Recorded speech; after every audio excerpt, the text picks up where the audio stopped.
Eh bien, bonjour à tous.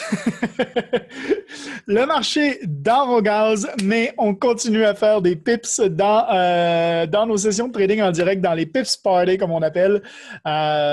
Génial.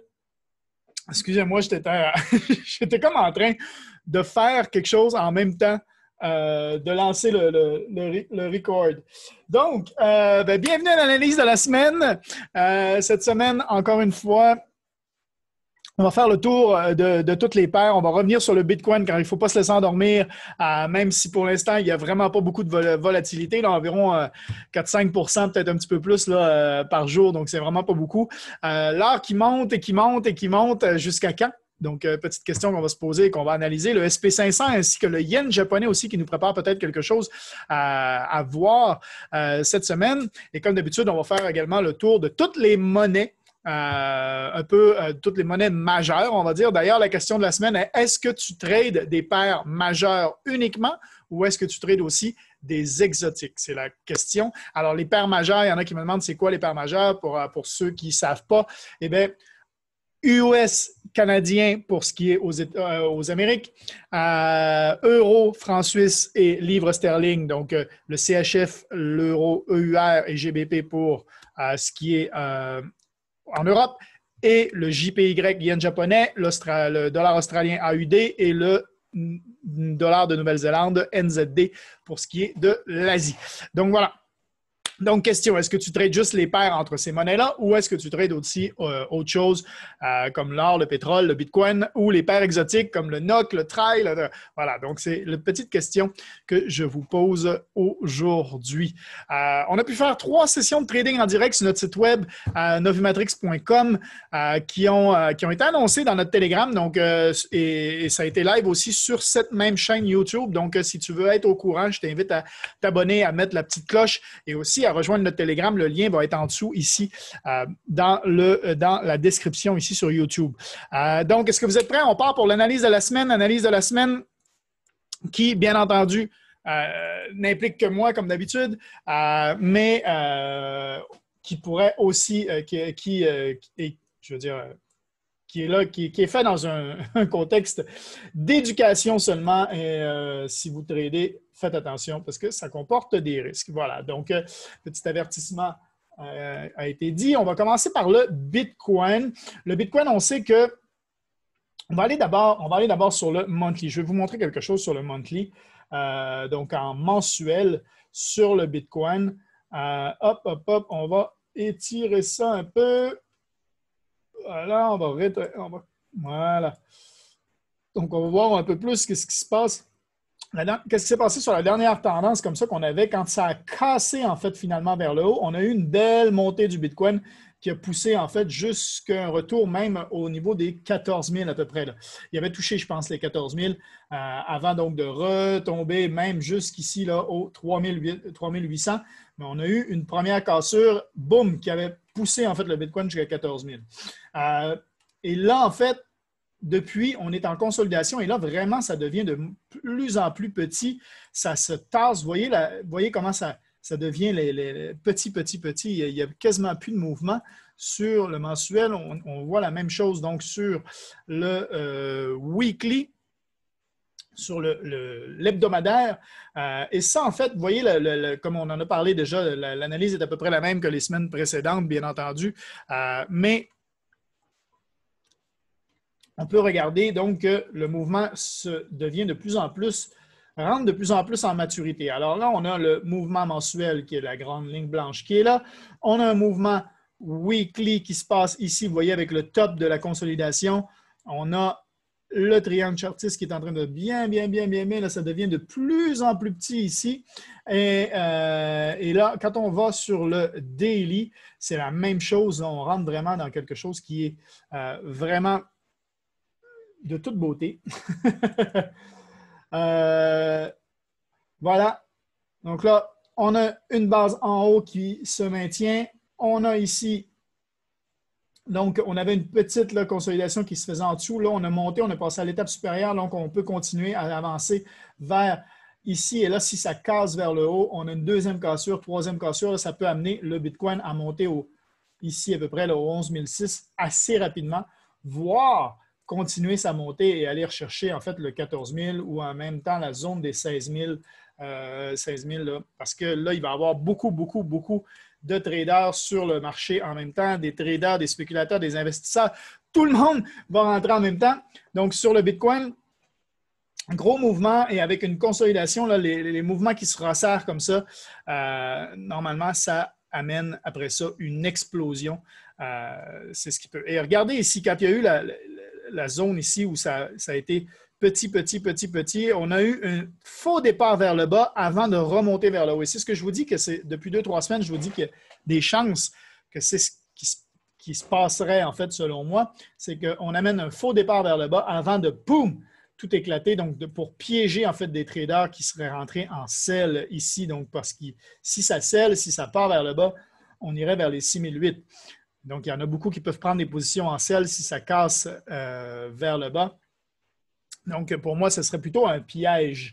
J'attendrais vraiment, là, moi, je regarde plutôt pour un buy sur le Bitcoin. Au niveau du SPX 500,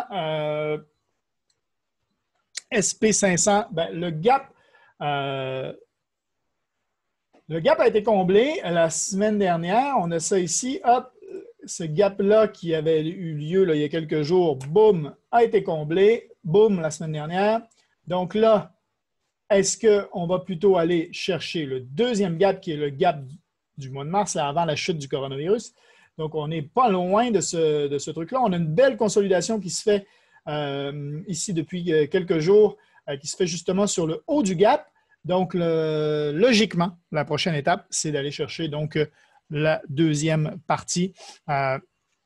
C'est bon signe, mais il ne faut pas oublier, bien entendu, les gaps qui sont ici en dessous, boum, boum, boum, et qui peuvent décider comme ça, s'il y avait des mauvaises nouvelles qui arrivaient, ça pourrait être en effet un gros mouvement qui s'en va vers le bas ici pour le SP500, dépendant des nouvelles fondamentales. Au niveau de l'or maintenant, j'avais dit consolidation possible sur les 1790 à peu près comme on l'avait atteint la semaine dernière.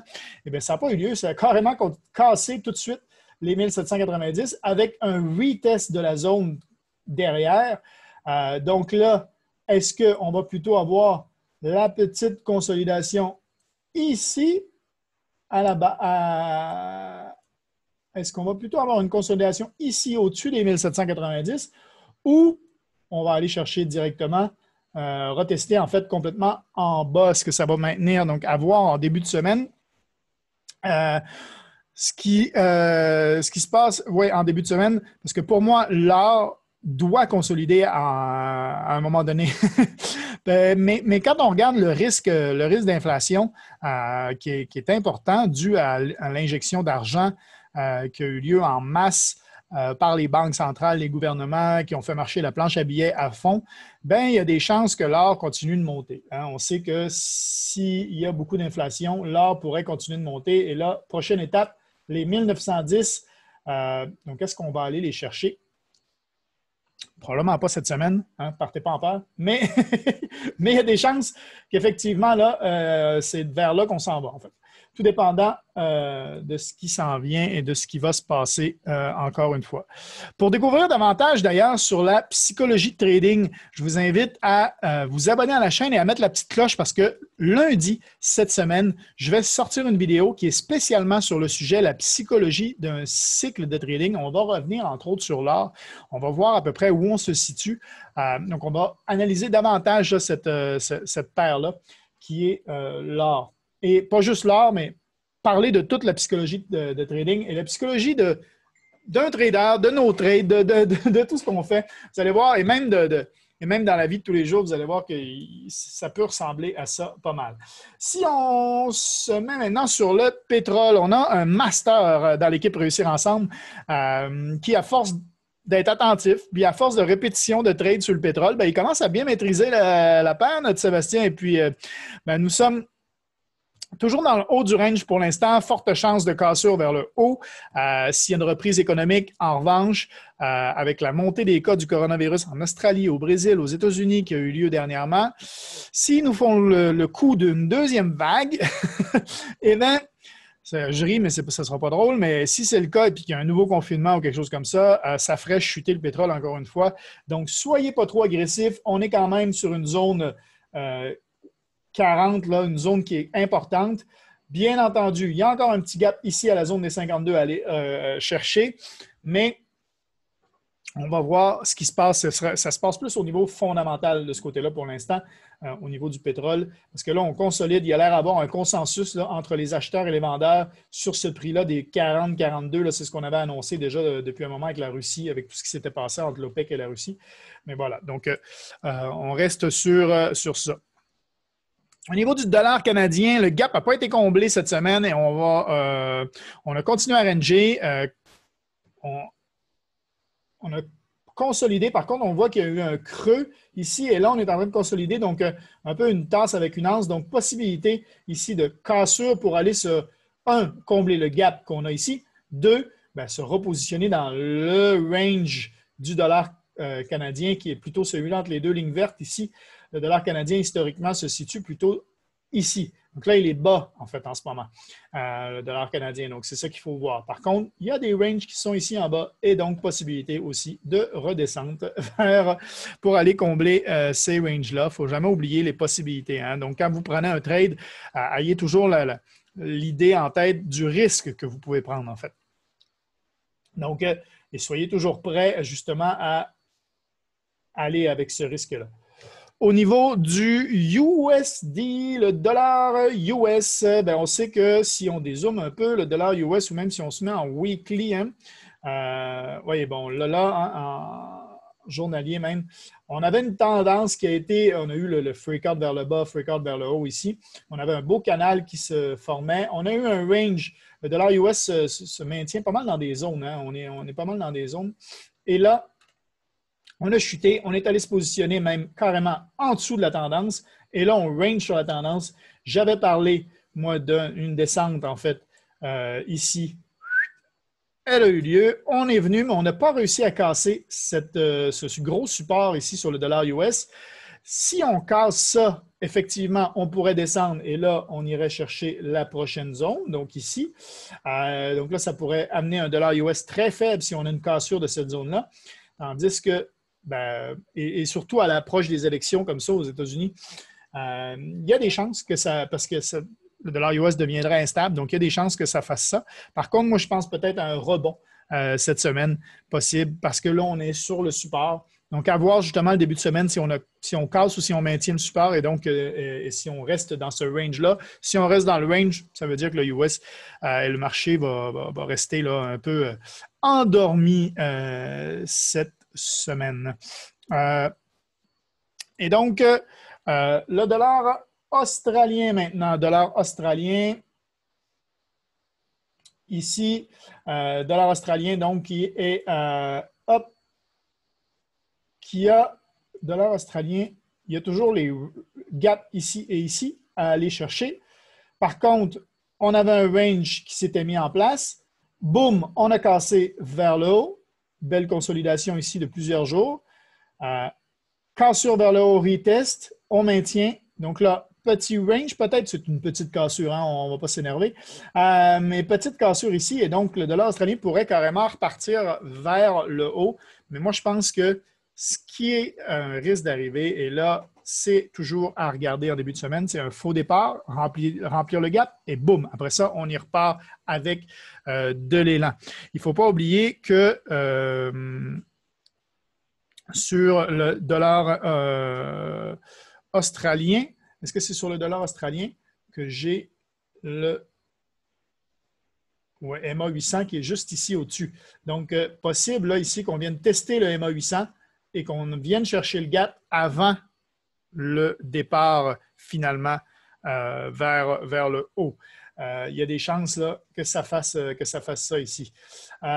Surtout que le gap serait le MA 50 à peu près. Donc là, test ici, possible MA 50, MA 200, MA 50, MA 800 avant de repartir donc vers le haut sur le dollar australien. Et on a à peu près la même chose d'ailleurs sur le dollar de Nouvelle-Zélande. Le dollar australien va probablement dépendre aussi des cas du coronavirus là-bas, mais le dollar australien, aussi la même chose. Hein? Gap à combler en bas, MA 800 en haut. Donc, soit on part, on comble le gap et on y va. Avec de l'élan, on casse le MA 800 ou on teste le MA 800 parce que là, le gap ici a été comblé. Donc, on peut enlever ça. Hop, le gap comblé. Hop. Et donc, là, on serait, si j'enlève ça ici, donc là, en fait, comme le gap est comblé, ben, on a une possibilité d'aller chercher la zone de supply et demande qui est ici, ou le prochain gap. En fait, c'est un gap, celui-là, je pense. Oui, c'est ça, c'est un gap. Celui-là, c'est le prochain gap, en fait, qui est en haut ici, mais avant, et le MA 800 qui se situe juste au-dessus, il ne faut pas l'oublier. Donc, soit on part MA 800, on bounce rejeté en fait sur le MA 800, on vient chercher le gap qui est ici avant d'exploser et là, y aller pour le prochain gap. Soit on va tout de suite au gap et on monte. Donc, à voir en début de semaine là, comment ça se comporte sur le dollar de la Nouvelle-Zélande. Si on repart vers le bas tout de suite ou à l'ouverture, quelle tendance il nous donne sur l'ouverture? Est-ce qu'il nous donne une tendance plutôt en haut ou en bas? Il faut savoir que s'il y a un gap, il y a des chances que ça aille combler assez rapidement. Voilà ce que je voulais vous dire sur le dollar de Nouvelle-Zélande. Maintenant, on arrive au yen japonais. Le yen japonais, on sait qu'on est dans un triangle qui date depuis longtemps. Donc, si on se met, voilà, on l'a ici, cloung, cloung. On arrive, ici, on a eu un fake-out vers le haut et vers le bas. Et là, on est revenu, on est dans le range. Et là, on va vers le haut. Là, depuis plusieurs semaines, si on se met en weekly, vous allez le voir bien comme il faut. Depuis plusieurs semaines, on est dans ce carré-là, ici. Hop. Voilà. On est dans ce carré-là, ici, là, de range, OK, avec le fake-out qui a eu lieu vers le bas, mais on est venu se repositionner et déjà depuis un mois, on reste dans ce range-là où on a tapé le haut et le bas quasiment la semaine dernière, avec la semaine d'avant, oui. Et là, en fait, en daily, on peut voir qu'on est vraiment dans le top. Là. On est vraiment sur le top ici, top du triangle. Il y a des chances, on a même eu un gros gap, en fait, vendredi. Donc là, en fait, c'est soit on va début de semaine, remplir ce gap-là, et puis boum, on part. Soit on casse direct notre triangle qui est là, et là, ça pourrait amener, hop, ce que j'attends, c'est ça ici. Donc, un yen japonais qui serait assez fort là, pour l'été avant l'explosion. Donc, on pourrait avoir un range là, ici sur le yen japonais. Donc, à être très attentif à ce niveau-là. Au niveau de l'euro, maintenant, j'avais dit descente. Eh bien, je ne me suis pas loupé. Descente cette semaine. 2, 3, 4, 5, voilà. On est parti d'ici. On est chuté cette semaine un peu. Pas beaucoup, mais un peu quand même. J'avais dit que j'étais vendeur. Ben, ça demeure la même chose. C'est plus pour des raisons fondamentales que techniques. N'empêche qu'il y a un gap à combler en bas, hein, ici, sur l'euro. Avec ce qui se passe en Europe, politiquement parlant aussi, c'est pas quelque chose, c'est pas une zone qui est très, très forte. Donc, seul petit ombre au tableau, c'est qu'on a eu un droit à une belle poussée. Vous voyez la belle poussée ici. Et là, on a plutôt une consolidation qui est en train de se mettre en place là, ici, avec un top de consolidation à peu près ici. Donc, si je me mets ça avec ici, on aurait à peu près une ligne comme ça. On est dans le haut de la consolidation, mais on a un double creux qui s'est mis en place. Donc, si on casse vers le haut, on va plutôt aller retester peut-être la zone de supply demand qui est ici en haut. Donc, à voir en fait là, pour l'euro. Si on y va pour la cassure et pour le retest de la supply demand, on sait qu'elle a déjà été testée, que ça n'a pas marché. Donc, faut voir pour l'euro. Je reste pessimiste et je reste vraiment pas acheteur sur l'euro. Au niveau du GBP, là, j'avais dit que j'étais en bail et j'ai bien fait. Et on a eu des super gains sur le GBP la semaine dernière dans nos sessions de trade en direct sur le site web et sur YouTube. D'ailleurs, comme j'ai dit, si tu veux participer, viens nous rejoindre sur le Telegram. Le lien est ici. Tu vas être au courant quand on lance le live mardi, mercredi et jeudi. Donc, Et cette semaine, le gap n'a pas été comblé. Donc, sur le GBP, encore des chances que ce soit fort cette semaine. Je vais rester, moi, en mode buy sur le GBP. Bien entendu, on peut aussi sell le pullback, voilà, mais GBP, pour l'instant, c'est plutôt en un buy. Et on a d'ailleurs Étienne qui a assisté à nos sessions cette semaine qui a profité en fait du Fibonacci et du buy en attente qui a eu des beaux gains aussi de ce côté-là. Au niveau du franc suisse CHF, eh bien, moi, j'aurais aimé avoir une consolidation dans le haut de la zone avant de la casser. On a eu un gap dès l'ouverture lundi dernier qu'il a fallu combler d'ailleurs. Donc, on a ouvert en fait lundi avec un gap vers le haut. Il a fallu le combler. On est venu le combler et on s'est maintenu en fait dans le haut ici. Donc, cette semaine, à voir. Est-ce que justement, on va plutôt continuer comme ça? Hop, plutôt ici, la consolidation. Plutôt en haut ici, où on continue, on ne consolide quasiment pas et on remonte. Bien là, on avait eu quand même 1, 2, 3, 4, 5, 6, 7, 8, 9, 10, 11, 12, 13, 14. 14 jours avant de casser. Il y a des chances que là, ça consolide encore un peu, quelques jours avant de casser vers le haut, à voir donc sur le franc suisse. Je répète la question de la semaine. Est-ce que vous tradez les paires exotiques ou juste les paires majeures USD, canadien, euro, franc suisse, livre sterling, dollar australien, dollar de Nouvelle-Zélande et yen japonais? C'est la question de la semaine. Je vous remercie d'avoir écouté encore une fois cette analyse de la semaine. J'espère que vous y trouvez en fait de la valeur, que ça peut vous servir dans votre semaine. Et ne manquez pas la vidéo qui va sortir lundi sur la psychologie des cycles de trading, qui peut être, je pense, qui peut aider quand même pas mal de monde. Donc, je vous invite à vous abonner, à me faire un petit pouce si vous avez aimé ça. C'est toujours encourageant et je remercie tous ceux qui le font. Et commentez en dessous si vous tradez. Répondez à la question de la semaine. Est-ce que vous tradez les paires exotiques ou juste les paires majeures? Ciao tout le monde et on se dit donc, on se revoit dans le Telegram et bien sûr dans nos sessions de trading en direct cette semaine. Ciao, ciao. Bye bye.